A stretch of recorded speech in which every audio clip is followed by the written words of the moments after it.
Hi there, this is Max Sato, and this is my photo history final. I chose to do my presentation on the photographer Stephen Shore. Stephen Shore was born on October 8th, 1947, in New York City. At the age of 6, he received his first darkroom kit, but early on was initially only interested in printing photos instead of taking them. This photo of the gas station was taken on a series of road trips throughout the US. Shore photographed urban landscape, essentially making visible a world that was virtually invisible.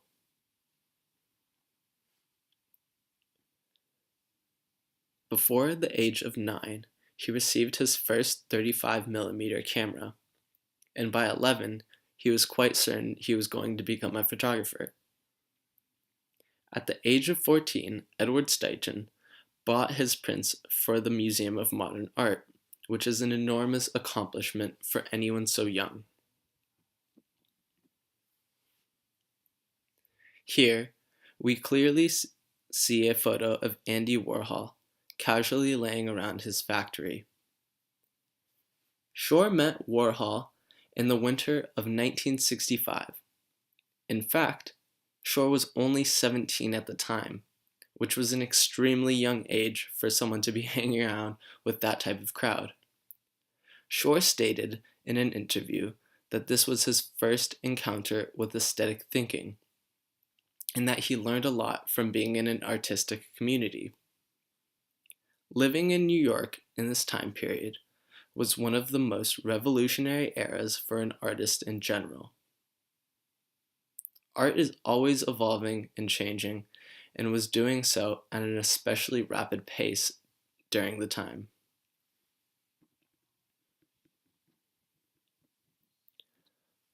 Alongside Warhol and the Velvet Underground, Shore was part of one of the most exciting artistic movements of the century. We can see Andy Warhol and Lou Reed on the left, and Nico Terry photographed on the right. This time period specifically could be considered a melting pot for every artist living in New York, whether it be painting, photography, or even music. These next slides are both titled Conceptual Sequences.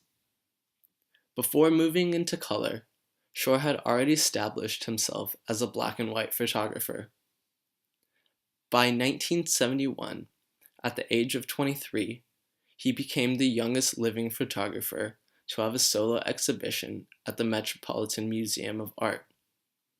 Having work displayed at the Met is seen as an extraordinary accomplishment for any photographer or artist, living or dead.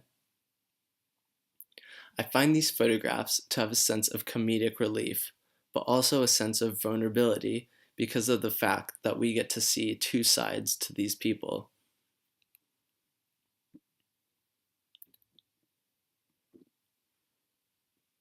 Shore's black and white photography echoed the straight photography that dominated fine art at the time.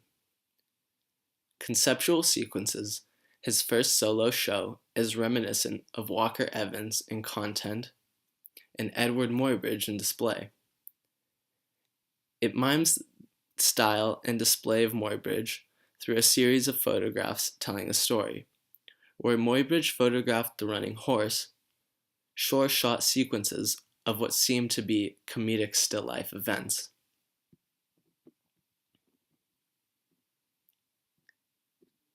The photograph of the American breakfast is kind of a highly intentional accident. It's a reminder that when it comes to Shore, it's not always about what we are seeing, but how we are seeing it.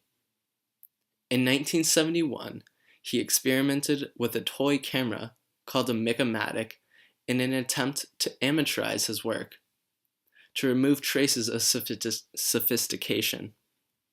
It was around the same time that Shore made his controversial switch from black and white to color.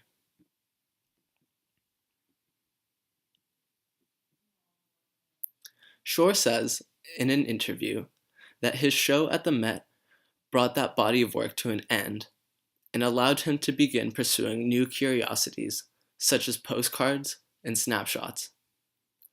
Shore quoted that he found postcards fascinating because they conveyed cultural information without the pretense of art. They seemed very direct and uninflected views of our culture.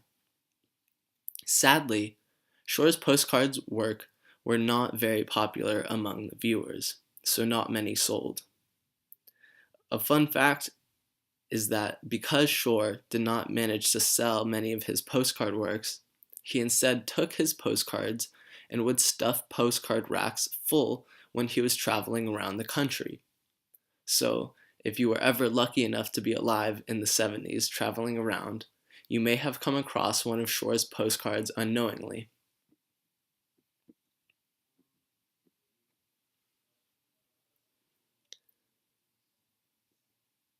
A year after his Met show, in 1972, Shore embarked on his first road trip that would lead to the body of work, American Surfaces. Beginning in his native home of Manhattan, Shore journeyed through Maryland, Virginia, into the Carolinas, and even further into the Deep South and Southwest. While shooting American Surfaces, Shore quoted, I was photographing almost every meal I ate, every person I met, every waiter or waitress who served me, every bed I slept in, every toilet I used, but also I was photographing streets I was driving through, buildings I would see. I would just pull over and say, okay, this is the picture I wanted. The photographs in American Surfaces are superficial, but when they come together, they build a portrait of the social and geographical landscape specific to North America at the time.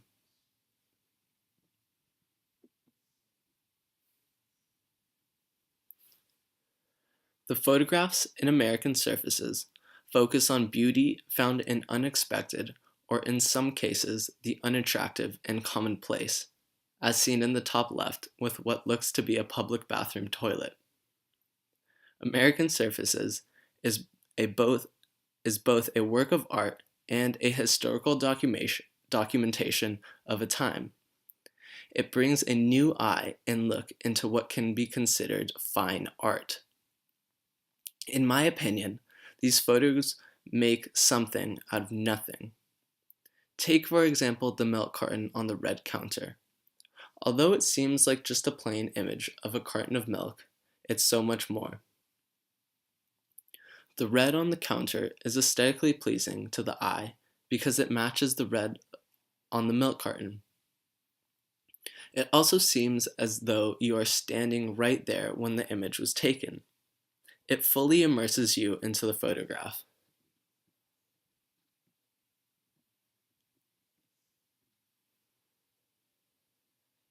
The sandwiches in the top left, along with the ashtray, gives a great example of how the viewer can become submerged in the image, making you feel like you are part of the time. Although it can be considered historical documentation, the mindset and artistic appeal stands out from all others. Because again, it's not what you're viewing, but it's how you're viewing the image itself.